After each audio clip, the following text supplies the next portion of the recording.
When you talk about the Israel-Hamas war, the word genocide is probably the most serious accusation you can make. It's been all over the headlines, it's sparked huge debates, and it's even at the center of international legal cases. But what happens when you really dig into the data behind the claims? Well, that's exactly what we're about to do. So we're going to dig into a really comprehensive study that tries to do just that. The whole idea here is to get past the noise, past the rhetoric, and really get our hands dirty with the hard data, checking the claims against what the primary sources actually show. Now, all the information we're looking at today comes from a deep dive study by the Begin Sadat Center for Strategic Studies. They're an independent, nonpartisan think tank. Our goal here isn't to take sides, but just to walk you through what their research found and how they got there. Okay, so here's the game plan for breaking down what this study found. We're going to start by taking apart the claims about famine. Then we'll take a hard look at the casualty data. After that, we'll explore the crucial context of what's happening on the battlefield. And finally, we'll look at the study's really interesting theory on how these powerful narratives get built in the first place. All right, let's jump right in. First up, the claim that Israel was deliberately starving the people of Gaza. I mean, this is a huge part of the genocide allegation, so the study really tackles it head-on by, you guessed it, looking at the numbers. You've probably seen this number everywhere, right? 500. The story was that Gaza needed 500 aid trucks every single day just to prevent a famine.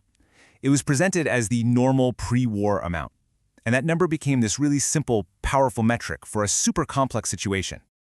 But here's where it gets really interesting. The study went back and looked at the pre-war data, and it turns out that 500 truck figure, well, it's a bit misleading. The actual daily average for all trucks before the war was closer to 291. And get this, about half of those were for construction materials, not aid. The number of trucks carrying food was only about 73 a day. And as you can see, during the height of the war, the daily average of food trucks getting in often exceeded that pre-war baseline. And that brings us to another huge point the study makes about those official famine warnings. It points out that the organization that makes these calls, it's called the Integrated Food Security Phase Classification, or IPC, made its most dire predictions without the hard mortality data that its own rules say you need to have. That's a pretty big deal. So when you put it all together, what the researchers are saying is that this whole narrative of deliberate starvation was kind of built on a shaky foundation. You had a flawed baseline number, projections that were made without following the proper protocols, and these catastrophic predictions that, thankfully, just never happened. Okay, let's shift gears. The next big pillar of the allegations is, of course, the casualty figures. The study really dives deep here, asking some fundamental questions. Who is actually dying? And, maybe more importantly, how reliable are the numbers we're all seeing? And right off the bat, the study points to something absolutely critical. Pretty much all the casualty data that gets quoted by the media, by NGOs, even by governments, it all comes from one place, the Hamas-controlled Gaza Ministry of Health. There's almost no independent, on-the-ground verification happening in real time. And check this out. This is a directive, reportedly from the Hamas Interior Ministry, that seems to show just how that data might be manipulated. It tells activists, and I'm quoting here, "Everyone who is killed or becomes a martyr should be called a citizen from Gaza. Always remember to add innocent citizen in your description." So you have what looks like a clear policy to just erase the line between fighters and civilians. Now, this is where the data gets really telling.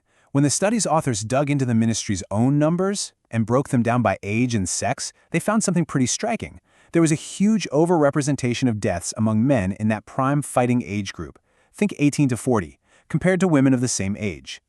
So what does that mean? Well, that kind of demographic imbalance, it just doesn't really fit the picture of random, indiscriminate bombing. The study argues it's a huge red flag that suggests the total death toll is probably hiding a very large number of male combatants who aren't being counted as such.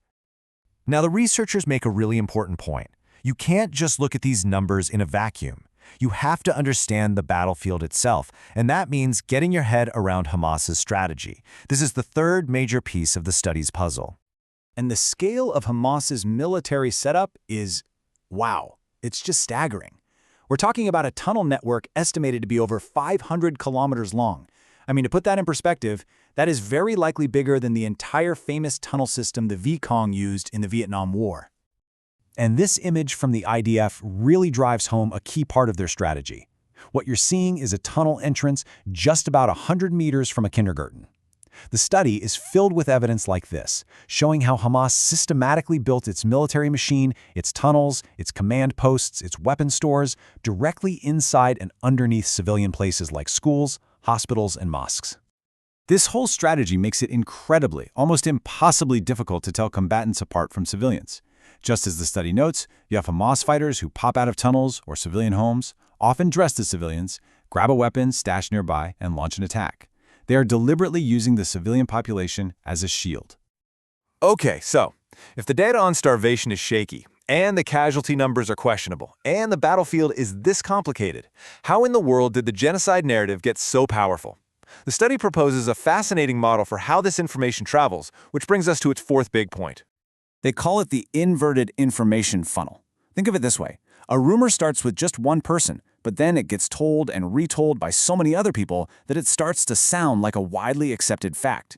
It's when information from a tiny and often biased source gets amplified over and over until it creates this illusion of a huge independent consensus. And here's how the study lays it out in this specific case. It all starts with that single Hamas-controlled source for the casualty numbers. Then, that data gets picked up and amplified by NGOs and UN agencies, often without any real independent checking. From there, the global media reports it as fact, and before you know it, that same data is being used as evidence in international courts. A single, controlled source becomes a global truth. And according to the study, this whole funnel is held up by something they call a burden of proof fallacy. Basically, it's this idea that claims coming from Hamas-linked sources are often just accepted as true, unless someone can prove them wrong. Meanwhile, claims from the Israeli military are treated as false until they can be proven true. The study says it's a double standard that creates a massive bias in how the conflict is reported. Whew. Okay, we've gone through a ton of information here, from food aid and casualty stats to battlefield tactics and how information travels. So let's just take a second and recap the study's main arguments. So, to put it all together. First, the study argues that the claims of deliberate starvation were built on that flawed 500 trucks idea and on terrifying predictions that never actually happened. Second, the casualty data, which comes from that single Hamas-run source, shows demographic signs that it's likely hiding a large number of combatant deaths. Third, you absolutely cannot ignore the context of Hamas's strategy of embedding its military right inside civilian life. And finally, these realities were often obscured by that inverted information funnel, which helps shape a misleading global narrative. Look, this reexamination, it doesn't take away from the horrific human cost of this war. Not at all. But it does challenge us, all of us, to look deeper than the easy headlines. And it really leaves us with a tough question for our times. When information itself has become a weapon, a battlefield, how do we even begin to separate the narratives from the facts? It's a question we should all be asking ourselves every single time we scroll through our feeds.